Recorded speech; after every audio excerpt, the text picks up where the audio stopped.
Hi there, gallery members and new viewers alike. Thanks for tuning in for this latest edition of Gridiron Gallery. If you haven't seen my channel before up until this point with new videos, recommend you like this one and subscribe for more. We got plenty of content on all your favorite football leagues. And for those gallery members out there, thank you as always for tuning in. Really can't appreciate you enough. Now, on to the show.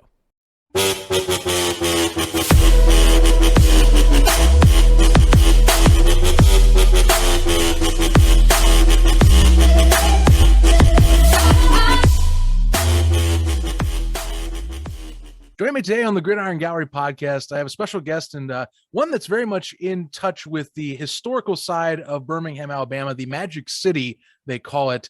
It is Scott Adamson, who currently is writing on his own site, Adamson Media, talking some of his own humorous or sports-related journalistic pieces, editorials. And he also is a big buff of, well, history of alt football or just any of the football leagues that have existed over the past 5+ decades. Scott, thanks for joining me on the show. I've been trying to see when I can get you on here for a while. It's just like timing wise. And I was like, you know what, with the fact that we're talking about Birmingham once again being a city that is in the radar of a spring or alternative league, I'm like, I got to talk with Scott. This is like his town, and he knows he's pretty much followed any of these teams for a while now. Well, I appreciate you having me on. And you're right. I've been there since, if you consider the World Football League the beginning, that's when I started following it. And, you know, as you said, if an alternative league comes up, Birmingham's name is going to be mentioned more often than not, for sure. Right. And I'm just going to go through the names of just ones that I can go off the top of my head. And I will point those to people to a website I found, birminghamprosports.com, which is a great site to have the collective of teams that have been come and gone, any sports league. Yeah, my friend Gene Crowley runs that site, and he does a superb job. Just all the sports that have ever come through Birmingham, he does a great job with it. I was going to ask you, so thank you for that clarification, because again, just leading up to talking with you, I'm like, oh, this is a great resource. Like, it fits right into like what we're discussing, just like it's a trend. So, you know, at least talking the World Football League, we'll start with that. You know, you got the Birmingham Americans, and then turned into the Birmingham Vulcans, you know, and then of course you go into the USFL in later years. There's some other smaller leagues in between. I could go on with the others, but I'm going to hit the main keynotes for those listening into the show. You got the first iteration of the original Birmingham Stallions. Technically no affiliation with the new USFL, which we'll touch on later in the show. Then, of course, you move to the World League of American Football, or aka NFL Europe in its earlier days, the Birmingham Fire. Then a few years later, you get a 1-year season with the Birmingham Barracudas in the CFL for the American expansion. And then you move down the line, and then you got the Birmingham Thunderbolts in the original XFL. And then, you know, skip a jump and away, and then boom, the Iron are there and they show up. And that's the one that I mostly remember myself, because I really didn't get into this spring or alt football scene at least till the AAF showed up, and the Iron were one of the more successful franchises, at least through that 7 weeks of the season. And then they kind of disappeared. And ever since then, Birmingham's either been petitioning or is now looking to get a football team. And now we're waiting on a hub. So yeah, that's kind of the rundown. Why does the city get attracted to so many teams? Why, how does it magnetize like that? Well, I think the genesis is Birmingham was known when the World Football League came to town in 1974. Birmingham had a reputation as being the quote unquote football capital of the South. I mean, that was even written on Legion Field. You know, okay. Legion Field had been the scene of so many great Alabama and Auburn football games. And of course, you know, Birmingham was a college town because they had no pro football. But it had developed such a great reputation of having such, whoa, I'm dropping my camera there. Sorry about that. Had a little Blair Witch moment. But it developed a reputation, you know, of having so many huge games. I think that's what sort of led people to think, okay, that would be a good town to give pro football a start. So when the World Football League came in with the Birmingham Americans, opening night, I mean, it was fantastic. It just, you know, the lead up had taken the city by storm. And there were over 50,000 people in the stands. I think later they determined only 43,000 paid, but still 50,000 people it was July 10th, 1974, you know, on a scalding summer night in Birmingham, Alabama. I think at that point, that kind of established Birmingham as being a city that really could be potentially huge when it came, to professional football outside the NFL. And of course, that was still the days. I mean, the NFL was powerful in the 70s, but it was nothing like it is now. Right. So there was still, I think, a bit of hope.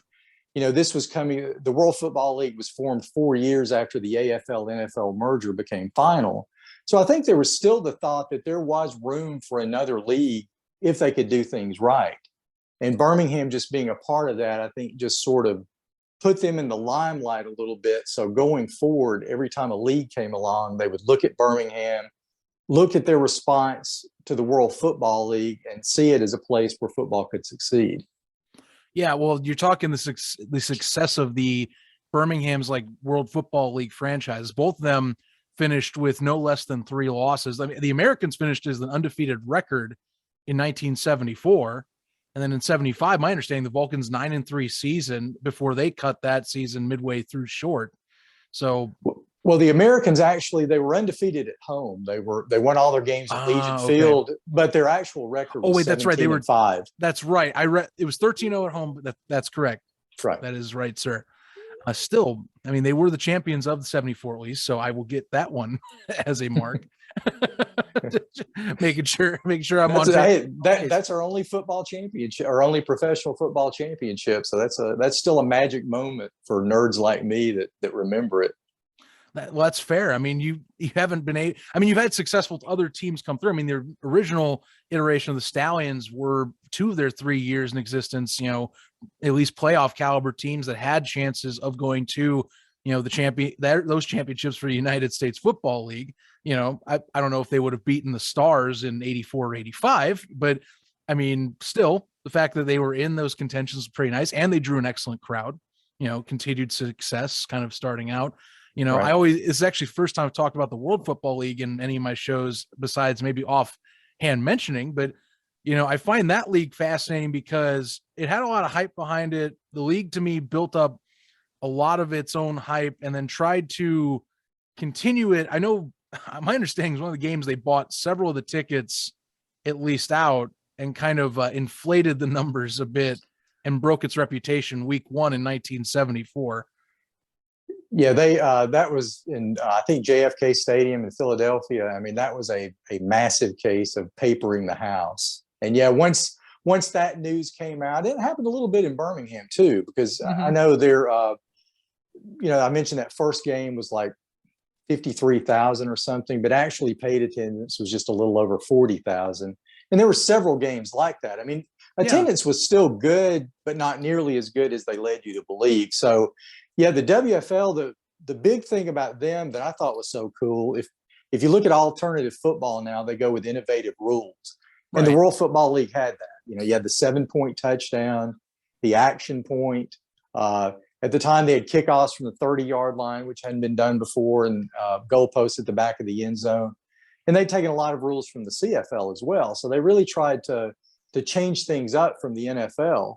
So in terms of presentation and style, they got a lot of points. But just as the season went on, and it was pretty early when people realized that not only were the houses being papered, but a lot of these franchises were just built on a house of cards. I mean, it was just a financial disaster waiting to happen. Yeah, I know that I'll have to recollect a little bit more, but I know, for example, the New York Stars are one that always comes back to me in terms of like the we're just going to make this survive as long as possible. We'll move to Charlotte real quick, rebrand the logo, kind of just put a slap a Bears logo on top of the star, and boom. Exactly. Charlotte Stars. We're already there. Yeah, and you even had a small thing, but but I mean, it's like the Houston Texans. All of a sudden, they're the Louisiana Steamer, and then the Shreveport Steamer. So they went around with a little S on their helmet for a couple of games. So it was, they were just putting together. They were just throwing things together there at the end of that first season. It's funny now, but at the time, good grief, how embarrassing. I actually want to ask you here, and I'm just kind of spacing on this, but I'm also just maybe some clarification for those, because I mentioned there's two WFL teams that Birmingham has in successive years. You have the Americans and the Vulcans, which the Vulcans is a reference to my understanding, the Vulcan statue in Birmingham right. as well, which there's a lot of teams that are named the Vulcans, funny enough, that are smaller leagues. Very popular name. I could probably imagine why. Why was there two different teams? I never have, I can't seem to usually get a clear answer, or I usually lose it after a while. Well, here's a lot of people don't realize that the 1974 WFL actually folded. And the league that replaced it the next year, it was called New League Incorporated, doing business as the World Football League. So the Americans, they went out of business. And the team that came in, even though they got most of the players from the Americans and, the coach moved to the front office and that sort of thing, they were an entirely new entity with brand new ownership. So they kept the colors because, people like the red, white, and blue, changed the nickname. But yeah, they had so many of the same players. Like Matthew Reed was mostly a backup quarterback in 74, but he was a starter in 75 when the Americans traded George Myra to the Jacksonville franchise. So there were some stable franchises from the original year, like the Memphis Southmen, Southern California Sun, and even the Philadelphia Bell, believe it or not, even though they papered the house, they had a decent financial plan. But the league was totally redesigned. I mean, yes, it was the WFL, but no, it wasn't the WFL. It was completely different. Okay, that explains a lot there, because I understand the name, at least why they made a change, make it more local. And the colors, I was like, well, the colors obviously are red, white, and blue. Like you're talking, so Americans, I understood, also were a popular draw even with the name. So well, the reason they were called the Americans, which that was kind of, if people didn't understand, it didn't make a lot of sense, but Birmingham had recently been declared an all-American city. That used to be a big deal where cities got to start. And so the mayor at the time thought, oh, that's great. We're an all-American city, so we'll be the Birmingham Americans. So if you kind of knew what was going on in the city at that time, it made sense. But yeah, I can see how someone from Atlanta is going, yeah, well, I mean, everybody in the United States is an American. How's that? Why did they pick that nickname? So yeah, little odd. Some nice context. Not gonna lie. I'm gonna skip a little ahead here because I also want to save the USFL conversation, because we can talk all day about the comparisons. I understand those, because I want to touch on one of your main loves as well that you advertise. You're a big CFL guy. The 108th Grey Cup's coming up this weekend. I'm going to be watching it myself. I'm excited. This is really the first year I've been fully invested in the CFL in my life, where I'm like trying to keep up every week and understand what the teams are going through, and it's been amazing. I love the league now, and so obviously the US expansion gets brought up a lot, and was brought up this past spring in reference to the XFL CFL talks. Although it's funny, the CFL is not its first time it's talked with other leagues. Funny enough, I actually looked up, and somehow the USFL was once apparently talked about, which I didn't realize till today, that was a far-fetched idea maybe in the late 80s if they were going to do that. Or it's been talked about as well. The original XFL, for crying out loud, was pitched at one point. So you had the Barracudas, which it's a 1-year expansion. It saved the league monetarily with the fees, is how everyone draws it. I mean, what's your take on at least the American expansion of the CFL back then? I mean, and what are your thoughts? What are any memories you have, at least on the Barracudas? I know you have some memorabilia around there. Oh yeah. That was such a thrill for me, because the first home game they played was against the Hamilton Tiger Cats, and the Hamilton Tiger Cats, until the Barracudas came along, were my favorite team. So that was great. It's like, oh man, I get to see the team that I've always followed, and now Birmingham has a team. And of course, I was actually covering it for a newspaper, so I couldn't be a fan at the game, but it was still a cool experience. And frankly, at the time, I think I was just naive, because I just thought, the CFL is established. This US experiment's going to work out great. It's going to end up, they're going to wind up with maybe 10 Canadian teams, 10 American teams. Everybody's going to live happily ever after, because, this was the first time Birmingham had been in a league that already existed, so I thought, okay, well, this is great. They've got the infrastructure, they have the tradition. But I didn't realize, that the whole reason for American expansion was just basically to kind of prop it up and see what happens. So you learn pretty quickly. The Barracudas, I think their first game, they drew about 40,000, that game against Hamilton I mentioned. But then after you got closer to college football season, and once you got to where college football and the NFL was going on, I mean, it dropped like a rock. They reached the point where at the end of the season, literally, they were drawing about 2,000 fans a game. I mean, it was just awful. And for me, being someone who basically was an evangelist for the CFL, to know that it was crashing, it was heartbreaking for me, because that was the one team that I really thought was going to make it. And it was one and done, and just in financial turmoil when it finally went out of business.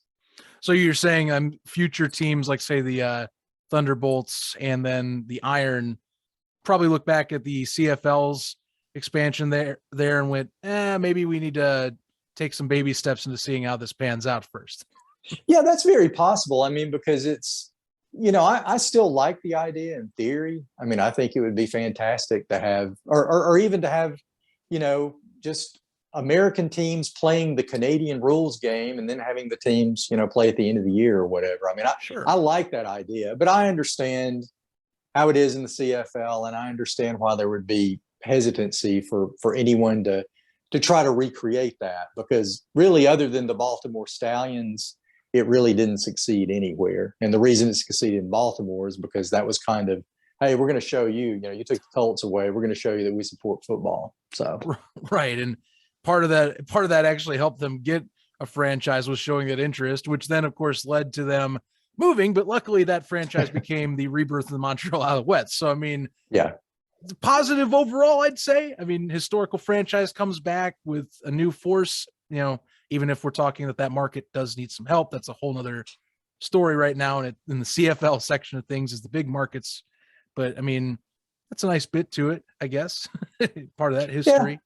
Yeah. And I'd really hope that it would have lasted longer, just to see if maybe over time people in Birmingham would accept it. But, you learn pretty quickly when you start competing with the college teams, and see, that's what I thought, that the Barracudas would be okay playing on Sundays, because I don't think I realized how much people watch the NFL, because Alabama is so college centric. Right. But I was wrong about that. I mean, people are going to stay home and watch the NFL. So, And that's a unique part of the state, at least your state, I'll say it that way, is that it is definitely, whenever we talk football, I mean, Tuscaloosa comes up instantly, the Crimson Tide, they reside there. They're a powerhouse in its own self in terms of national recognition, just the sheer dominance in college football, and kind of the vacuum that it creates in terms of like viewership and its own representation and pride that it makes in football. So, you don't think about it that way. The CFL schedule lining up with that's a piece that I think some people have their minds slip about, is like, well, that definitely would affect that franchise, or even other college areas too, that you could think about that were maybe successful programs as well. I mean, Sacramento, I imagine that also would affected, or sorry, San Antonio would have had been affected back at that time, if you think about it that way. But I do see it as, and I think that's why I also look at Birmingham as like one of those that gets away with it if they wanted to do an alternative league again or continue to try, is because, like you're saying, Sunday's available to me, especially if you were to somehow get into like late summer. So it should work, I would think. Yeah. And, Greg and I talked to Matt Dunnigan, I think right before the season started. And he was saying, which made perfect sense, what he wanted was for the American teams, especially the Barracudas, to play their games on Thursday nights. Ooh, and if they'd done that, that would have been fine. I mean, you would have had a slight conflict with a few high school games, but you wouldn't have to worry about the colleges. You wouldn't have to worry about the NFL. And, Thursday night, that's not a night that people really mind staying up late. I mean, it's a school night, but still people can, they can go to a night football game, get back, recover on Saturday. So that would have been great. But no, they had a whole bunch of Sunday games, and they paid the price by having nobody show up for them. Right. Yeah. I mean, well, they don't exist anymore, but we all know the intention again behind that too. I just want to wrap up kind of the path here with the leagues. I know before we got on the show, I know you said you've had kind of a gap between when you were residing there and kind of you've recently gotten back to the area, but you still, of course, have been keeping touch. It's where you've done most of your work many years and Right. have resided beforehand. You went to South Carolina, I understand. And so obviously the Thunderbolts, and then you got the AAF's own Iron. Now, both of them fell apart in their own ways, difference, but they both went to Birmingham. I think one of them at least was kind of a mad dash from the history of the Thunderbolts, where the naming comes out early. And yeah, I'm not going to go into details because of the meaning of said name, but almost was a PR nightmare for the league itself, but yet still they marched ahead anyway. And we're one of the worst franchises in the league for that season. Yeah, they were. I mean, they finished 2-8, and they were, I think, next to last in attendance. They were sort of, if you look at sort of the decline in attendance among Birmingham pro teams, it really started with the second year of the World League of American Football, because I think the first season, the Fire drew, or they averaged like 27,000, which is pretty good for AAA football. Sure. And then the second season, they averaged 20,000. And since then, no pro team that Birmingham's ever had has averaged 20,000 or more. The Thunderbolts, I think, averaged, I know the Barracudas averaged 16 and some change. I think the Thunderbolts averaged 17, and then the Iron averaged 14. So it's kind of been dropping every time.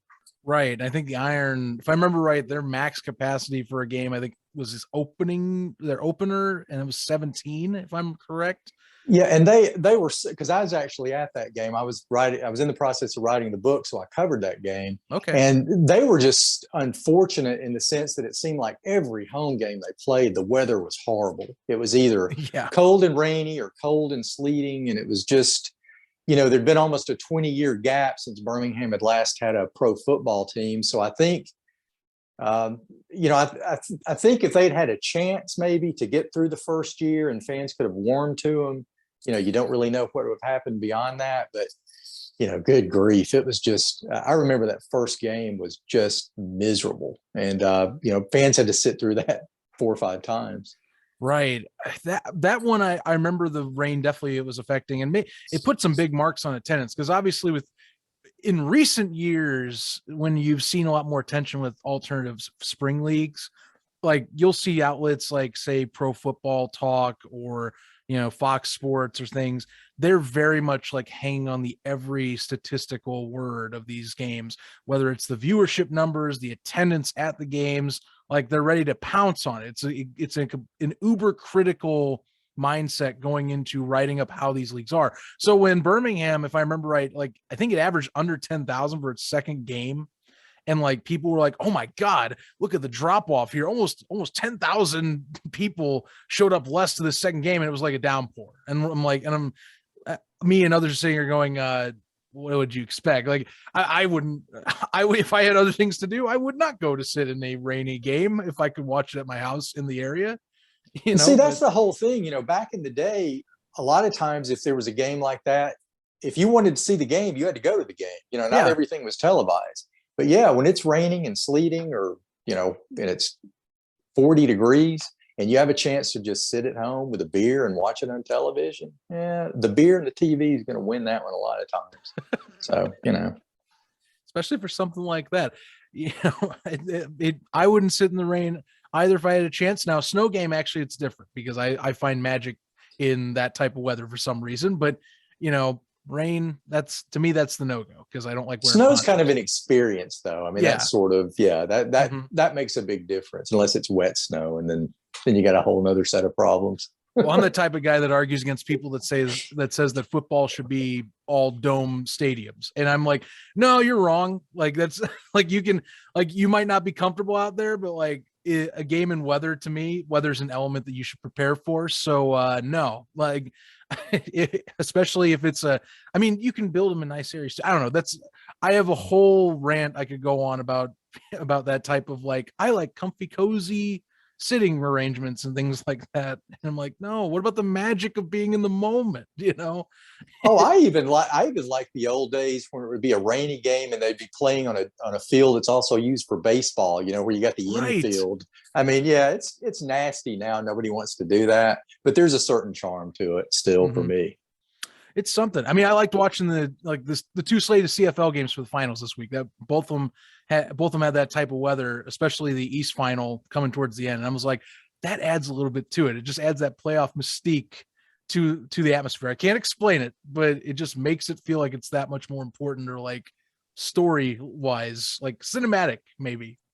Yeah, I mean, when I'm watching a CFL game, especially this time of year, I feel disappointed if there isn't snow, or if you're watching a game at BC Place. If you got snow at a game at BC Place, you got a major problem that you got to deal with. So, yeah, that was always off-putting to me. Like in Sky Dome as well in Toronto, to see a CFL game indoors, just strange. Mm-hmm. Yeah, something missing from there. So revisiting the Iron, and actually just kind of to where we are now. Let's talk the last 2 years. So since the Iron have disappeared, we've had the XFL have its own stay and have 5 games, but it drew interest from city officials. It kind of reinvigorated, like, we want a piece of this action. We want to get back into having a football team, which part of that I think is it was referenced with the Iron, and at least the talks about proposing the XFL after they canceled the halfway point of their season, that they're like, the Iron showed interest in the league or in professional football here. And then we think we can be in there and continue that set interest. And then it's been re-expressed again with this new XFL being announced. And now the USFL's had talks, the new one that is. So I find that fascinating that it's like, let's try this again. But I also can see it as a city that wants to be bigger, and sports help to up that game in its representation and its standing among cities in the US. Yeah, now with Birmingham, with Protective Stadium being built, and it's sort of reinvigorated the north side of town. There's an entertainment district, and there's just a whole vibe to that. I can absolutely see why Birmingham would want a football tenant there. So whether it's XFL, USFL, whatever. I mean, I knew the minute I heard that the XFL was going to reboot, and then when the USFL came up, that just came out of the blue. I didn't even know that was even being talked about. But I knew when those came up, I said, well, Birmingham is going to, they're going to try to get into one of them at least. I mean, I know they are. And, then the hub talk came up with Birmingham, which was, that's all anybody talked about for weeks. And then no one said a word about it now for over a month. And so, I mean, whether there's a hub or not, Birmingham's going to have a team in the USFL apparently when they start back next season. But, what's funny to me is I believe the XFL is holding their combine in June of next year, which will be in the middle of the USFL season. That's so right. You already got a little war, going on there between those two leagues. So it's going to be interesting. And, I take kind of I mean, any league that comes along, if it's an honest business, I want them to succeed. And it always bothers me, getting back to like the Alliance of American Football when it folded, and you had people, who cares? Well, the people who work for a living care. I mean, it's not just coaches and players. They're people that work at the stadium, work in the front office. People lose jobs. I mean, and that's never funny, and you never want to see that. But when I see leagues pop up, and I just wonder if they've got the right plan going, I just cringe, because I want them to succeed and I hope for the best, but I always find myself now expecting the worst just because of, what I've lived through with all of the leagues that Birmingham's been in. So it's a weird time right now, thinking about, okay, here comes the USFL, are they going to make it through the year? And if they do, is the XFL, will they try to merge? I mean, what's going to happen? It's just, there's a lot of cloak and dagger stuff going on. That for the next year is going to be so fascinating, is to see.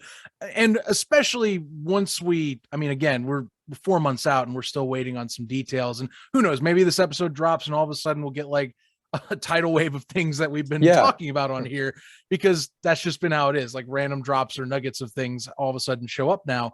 But, with the USFL showing up on its door and Fox having such a say in it, and from what everything is mentioned is that they're now fully on running it. They just have, people that brought the idea up front in a position in, president of football operations, Brian Woods, being there, which, if you talk to OG guys that are, I watch the US, like people that watch the USFL in the back in the day, they'll stop and go, okay, what's going on with this? Or I don't want my league being revived. Like, let's leave something with a legacy alone. It doesn't need to be tarnished, because, something like you're saying is that the leagues that have come up recently, or in spring football's case, forever, have not stayed around. To me, the most successful one you could argue that's alternative is the AFL, the Arena Football League, but that still shambled its way to 32 years of existence, mainly because it just kept making new teams, and there were just enough people that were bedrock organizations for so long. And so I'm in the same space as you, where I'm like, I wonder if this will work, or the other half of me goes, God, I hope this does work. Here's how I think it works. Like, I'm trying to convince myself with each step too. And right now with with USFL in mind, 4 months away, I'm like, this doesn't bode well. You need looking at other leagues I've known, you need over a year prep. You need to have a lead up. You need to do all these other things. And I'm not seeing that. So add that into the original legacy of the USFL, and it just becomes a shambled mess. So I totally get why some people just freak out about it, or they're like, leave my stuff alone. Like, I was cool with the 80s version. It can rest in peace. Yeah. And I'm I'm one of those old guys yelling at the moon about that, which, I know it's probably ridiculous, but yeah, I mean, for those of us who were around and lived through it and enjoyed it, this was the league that they were signing Heisman Trophy winners year after year. They were raiding the NFL. If not for the USFL, salaries in the NFL wouldn't have gone up exponentially as quickly as they did. So this was, by the time when the USFL folded, there were a couple of teams, Baltimore Stars chief among them, that could have been like an 8-8 team in the NFL. They could have gone into the league and competed. I'm not saying they would have, been a great team, but there were enough good teams, or 2 or 3 at least, good teams in the USFL that could have held their own in the NFL. Mm-hmm. So when I think of that's what I think of when I think of the USFL. And for this league to come along and just co-opt that, when and they're making no bones about it. There's nothing wrong with being a minor league, but if you're going to be a minor league, you're not what the USFL was. So it's just, and again, that's just me. I mean, they can call themselves whatever they want to, but sure, I would have preferred if they would. What was the company they said, the National Spring Football League or whatever? Yeah, the NSFL is their holdings company. Right. If it'd been if that had been the name of the league, and all of the team names had been, different, I would have been, I think, a little more on board with it than I am now, but that's just me. Fair. I want to ask you one question that I actually talked to Greg last time I was talking USFL on here, because I found his stance on this pretty interesting, and I get it, because their whole goal is they want to sell the franchises like the NFL does, where you can sell them to an individual person. There's no single entity model like the XFL is doing still. So they went ahead, and I'm not shocked that they did the 8 of the original names. What shocked me, and Greg especially, was like, I can't believe that they had the guts or cojones to do this, was that they put the city names on there as well, full knowing that they were doing a hub. I could see by your reaction already, you're like, why did they go ahead and do it? Why just call them the Maulers and the Bandits? Just leave the cities alone, because now you're linking that to that. So I want to see how you react to that. I'm just curious. Yeah. I mean, to me, it's ridiculous, because, okay, you've got the New Jersey Generals and the Michigan Panthers. Mm-hmm. And yet, have you talked to anyone in New Jersey? Have you talked to anyone in Detroit? Have you worked up anything with stadiums or anything? No, you haven't. You've given them city names. So I'm thinking, I'm some guy in Detroit and I'm watching the Michigan Panthers play. They're not the Michigan Panthers, because if some guy in Shreveport, or some group in Shreveport, wants to buy them, they're going to be the Shreveport Panthers. Or there's just, if you were going to have the hub model the first year and just come out and say, okay, we're kind of shopping this around, we're going to see who's interested, that would have been fine. You just got nicknames like they did in the spring league, with the Jousters and whatever. But to go ahead and just co-opt a city name for a city that you may or may not be playing in, I don't get that. And I'm confused, because if Fox owns it, that would lead me to believe, okay, it is going to be a single entity model. But there again, if they're shopping it, then it must not be. So there's just so many questions about it, and we're flying blind. I mean, I guess the only people, except unless you work for the USFL, I don't think anybody has any real idea what's going on. Right. I think that's what's kind of come down is like, unless you really are in the know, like if you are deep insider or have been with Brian Woods for a while and you've talked with him like in the TSL and you've just followed him along, you're kind of like, even as a news personnel trying to ask about this, they've just been like, here's a little bit, we're going to be right back. And then you're like sitting at the doctor's office waiting for the doctor type of moment where it's like, okay, when we doing this, like looking around the room and everything. So yeah, but that, I mean, like Ben Fisher at Sports Business Journal, that was my main thing several weeks ago talking with him, was like, yeah, I still need stuff that I'm surprised I haven't gotten. Like, how did this transform to Fox's own venture instead of being just Fox and TSL combining forces? Like, where in the 4 months along the line did it switch over to a Fox now runs this and we just have Brian on board as like part of a Fox employment? So I get that. It's something I wonder too, and I hope that we get clarification from soon. So I mean, just as someone who's I mean, we're obviously alternative football fans, but I want to hear things. I know that they might not have their rule package done yet, but just tease us with some stuff. We're experimenting with this, we're doing that. And that's one thing about the third iteration of the XFL. They at least have something to draw from. They have an infrastructure, and frankly, the 2020 XFL, the rule innovations they did, I thought were great. Oh yes. I mean, as far as the spring football leagues that have come along since the USFL, I was completely on board with their rule innovations. I thought they were excellent. They were really good. And now they're going to be, it's not just going to be the XFL that has, like, say, the kickoff rule. I don't know if you might have saw this, but the European League of Football, another league that I covered, they said we're going on board. And I have been stoked ever since they announced that, because I'm like, that should be a universal kickoff rule from now on, and that should be the new way of doing it. And I hope the NFL notices it and says, hey, maybe we should reevaluate, because I don't like NFL kickoffs anymore. I'm a guy that's a Bears fan that grew up in the era of Devin Hester, and so like that part of the game is totally ruined anymore because it's just not fun. It's either a touchback or you maybe get back to your touchback mark. That's it.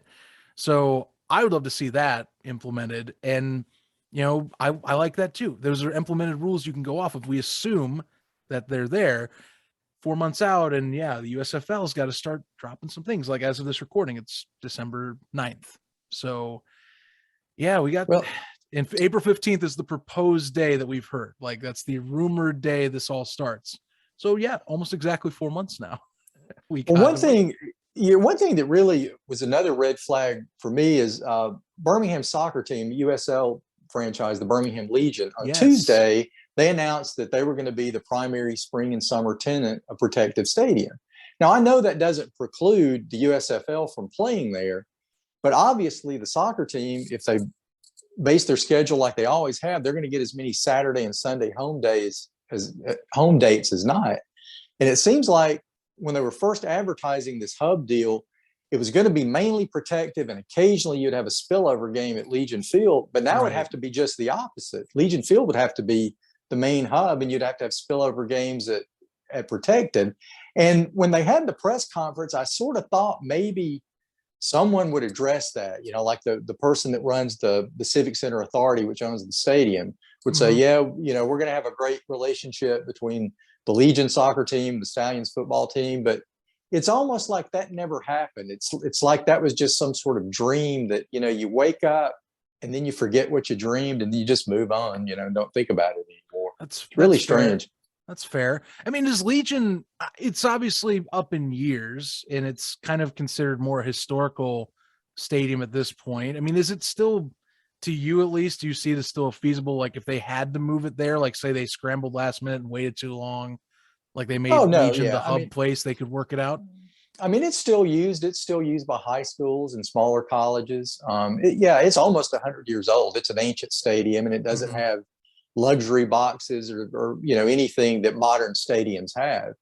But I mean, it's still good enough, and especially for what they're trying to do, they don't seem really concerned with fans this first season. So it's more than adequate to host games. It's got artificial turf and everything else. So sure, it'd work. I hope they sell. I'm expecting they sell tickets because I know I've been ready whenever they finally get that news out. I'm driving myself the road trip from Indianapolis down there no matter what. We'll have to get together if you do that, because I will definitely, as much as I complain about it, yeah, if they play it here, I'm going to go for that first weekend for sure. I'll hit you up because that's a plan of mine, is to be there. And I've actually passed through Birmingham once in my life, and it was just last year, going to Orange Beach down near down there on the coast. It was for vacation. So, I know how to get pretty easily now. just take most of the route and cut it off pretty much middle of the state, and boom, you're all set. Well, I think you'll be impressed when you come back, because it's really undergone a renaissance. I'm just so proud of the people in the city working together to improve it. And it's just, when I left 15 years ago, there was nothing wrong with it, but it was just kind of stagnant. So when I left it, I didn't think I would miss it. But then every time I would come home to visit, something new was happening. And now sometimes I'll just, which I know is still just because I've only been back for 5 months, but sometimes I'll just get in my car and just drive downtown and just think, man, it's so great to be home. I mean, this is such a cool city again. This is the city that when I was a kid, I hoped it always would be. So I'm just really proud of it now. Wow. Well, that's a pretty nice praise. I guess the football team interest definitely can add to that atmosphere. Just like, it's already nice, let's make it nicer, more appealing. I mean, going back to Birmingham Pro Sports, because I needed a little refresher on some teams that are currently playing. You got, of course, you got the Birmingham zone, D League team that's playing there too right now. The Squadron, I believe that's correct. Yep, Birmingham Squadron. Yeah, I went to their opener, and that's a lot of fun. And I'm a big basketball guy, so that's another thing. It's great to have. So this is the first time pro basketball has been in Birmingham in 30 years. They had a CBA team that folded, I think, in 1992. So this is the first time pro hoops has been back, and D League is a fun brand of ball. Yeah, it is. They're the Pelicans affiliate, so still they are, which is all the up and comers possibly as well. I mean, you mentioned the Legion USL, which is no slouch for soccer. We have where I'm at in Indianapolis, we got the Indy 11, so that's got a decent following. They're trying to build a new stadium complex with that too. Like, they're getting close to proposing that and making like a kind of a market complex area where you get the stadium and all the residents and everything. So that's nice, and I see you got minor league baseball too, and there's sports. It's just that, why not keep adding on to that and get that professional, at least one that's claiming professional as we're talking. Yeah. And, I think too, a lot of times, like way back in the day, whether it was the World Football League or even the early 80s with USFL, you had that mentality where you have to be major league. If it's not major league, then you can't do it. Well, I think Birmingham can be perfectly content with being, I guess, to use a college sports term, a mid-major city. There's nothing wrong with that. We're not Atlanta, we're not New Orleans, we're not even Charlotte anymore, or Nashville. But, it's still a great place to be. And I have no problem with minor league sports. If it's done well, it's certainly worth going to. I mean, the baseball team, the Barons, there are a few better ways to spend a spring night than just, go watch AA baseball. I mean, that's a good way to spend your evening. So, I would love to see a football league be able to come in and do that. It's just none's ever come in and lasted over 3 years, so you just wonder, which is there going to be one? Is somebody going to finally figure out the magic formula to make it work? Yeah. And I hope we hear more. Like I'm saying, maybe as this drops in a few days onto podcasts or YouTube as you're watching on here, maybe something's come out and this is already dated. And I would actually wouldn't mind.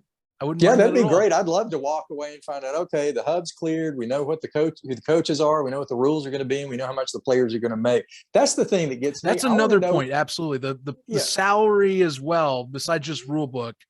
We're all waiting on that too, because also the TSL, that's one notorious bit with Brian Woods, is the money. And you can't do that with a professional Fox run USFL league. You'll especially have the old USFL guys up in arms, losing their minds if it's a cheapened version in terms of salaries too.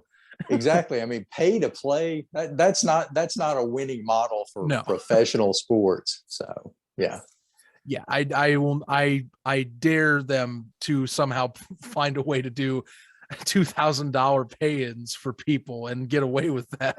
At that Well, wouldn't you think they would? I mean, if you look at what the USFL did with their salary structure, which I think for AAA football was pretty good.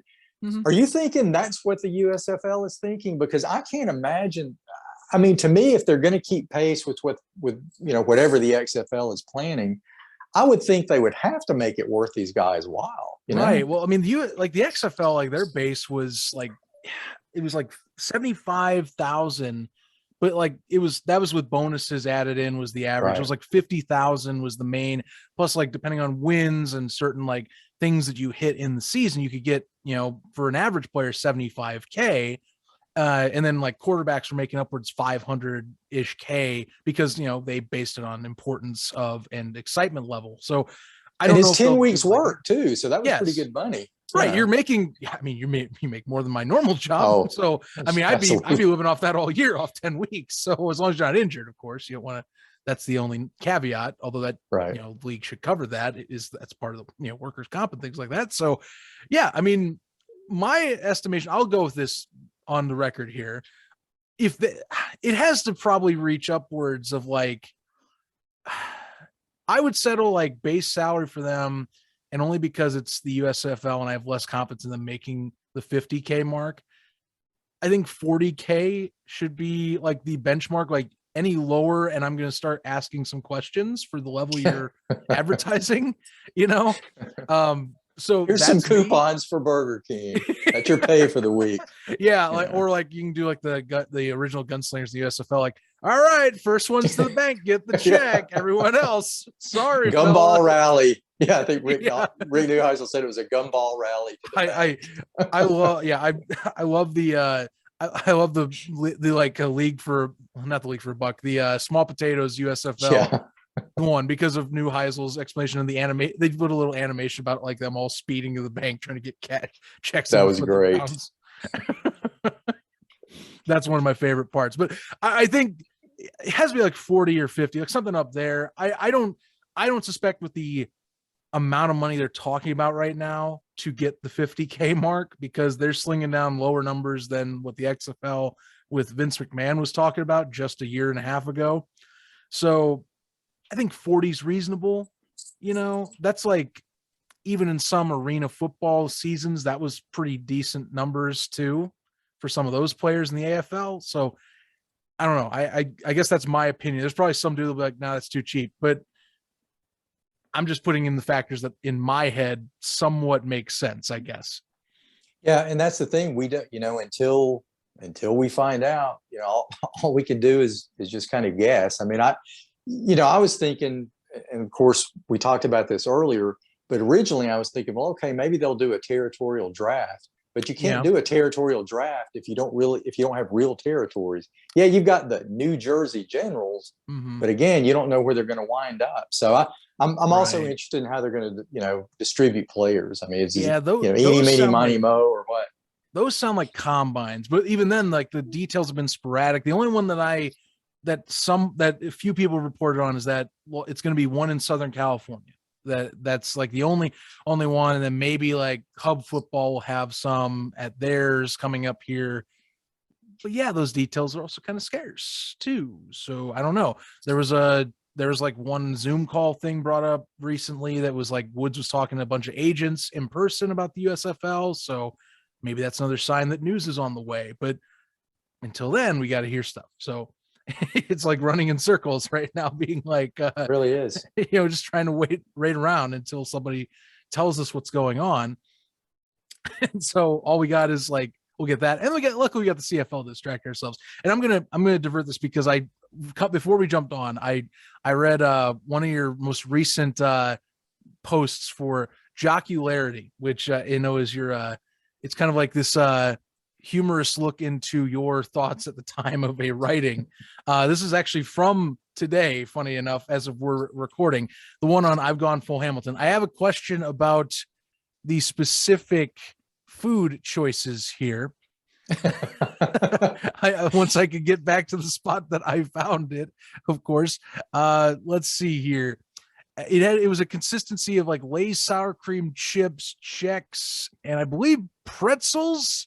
Is that what I read? It's no, Super snack. There it is. I was yeah. looking for it. Super snack. Yeah, it's sour cream potato chips, Chex Mix, dry roasted peanuts, easy cheese or squirt cheese, as we call it down here. And then you just nuke it and eat it. It's ridiculous and disgusting, but it's good. I mean, it's good for you too. I might have to try that. I will be watching the Grey Cup, so maybe I'll take that advice, go to the corner store and get everything I need. I had to ask. That was one I had to be like, I can't walk away from this conversation without talking to him about Super Snack here. Well, that's the one where my wife will see me walk in and she goes, "Oh God, you're not going to eat that, are you?" And I go, "Look, I just do it for special occasions, like this is Sunday and it's a day that ends in Y, so I'm going to go ahead and eat it today." So, but yeah, I normally eat pretty well, but I mean, it is the Grey Cup. You got to celebrate a little bit. Yeah. Who do you got in the Grey Cup? I mean, the Bombers are heavily favorited, but I mean, Ticats, it's a role reversal from 107. Now the Ticats, the underdogs. Yep. Bombers are the heavy favorite that look like the shoe in. I'm just saying. I'm a Tiger Cats fan, but every time I have bet against the Tiger Cats, or I don't really bet, but anytime I picked against the Tiger Cats, they've won. So I'm picking Winnipeg. Go Blue Bombers. So let's see what happens. Okay. Reverse psychology sometimes does exactly work. So, I can relate. I have those moments too where I'm like, yeah, just root for the one team and something else will happen. You'll get what you want somehow, some way. Yeah, I'm just so glad that they had a season this year and that, Hamilton, it's been a rough road for them, but they made it. And like I said in the column, I love the league. I mean, it's one of those things where I support the league more than anything else. Right. So I'm just glad that, I just hope it's a great game. Nobody gets hurt, fans behave themselves, and it's just a good experience for everybody. I hope so too. And I think that it's gonna be a blast. I'm curious to watch the Arkells at halftime because I don't know about their band, but apparently they're popular up in for our northern neighbors. And then I think the matchup works out and it's a home game for the Tiger Cats. So that's nice to see too. You could hopefully have more of a blackout, even depending on who buys tickets or what, which is a sellout crowd. So even better, filling up the seats.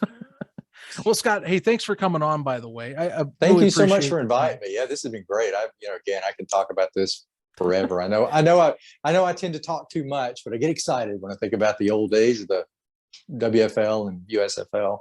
Oh, that's good. I mean, I definitely want to follow up with you at another time because I mean, this is especially if it's still in Birmingham, which I know you brought up the question, of course, on Twitter recently, and I know someone brought the speculative point, like, what if they're selling around the teams because of the team names to maybe a hub was paid better, like say like Houston all of a sudden comes out of the blue with money. I'm not saying that's real. That's a speculative point for anyone listening and watching. I'm just saying that, hey, who knows? Like.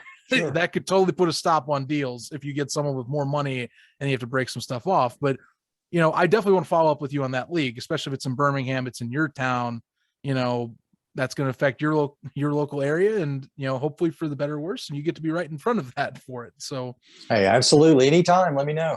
Absolutely. Tell us about your site though. I ain't going to let you leave here without kind of talking over, of course, your write-ups, your editorials, because there's some good stuff in here, man. I love your write-ups on the alternative football scene. Like, it's always very in-depth, knowledgeable, and it references the past, which I don't think enough fans nowadays with spring football, they don't recognize the history as much, but they really should. Like, there's a deep history with many of these leagues that builds up our knowledge of how we can maybe make something that actually works. Well, I appreciate it. I really love the history of these type leagues. I've got a couple of things coming up soon, which is the history of some of the alternative basketball leagues and even an indoor baseball league. So I've been looking into that, but it's AdamsonMedia.com. You can also order my book from that website. I'm on Twitter at AdamsonSL. And, basically it's just sports history and goofing off. I mean, Twitter's not real life, so I just try to have fun on it. Well, something I am learning every day to adapt better is just have fun on it and be less on the serious note sometimes. So Absolutely. I get that philosophy completely. Scott, thank you for joining me. I appreciate the time. Looking forward to chatting with you again at some point. And, for your sake, I'll be saying, go Tiger Cats, man. Thank you, sir. The Gridiron Gallery podcast. New episodes every Friday on your favorite podcast platforms, YouTube, and premiering first, as always, at 11 a.m. Eastern, 8 a.m. Pacific, only on unhingedsn.com.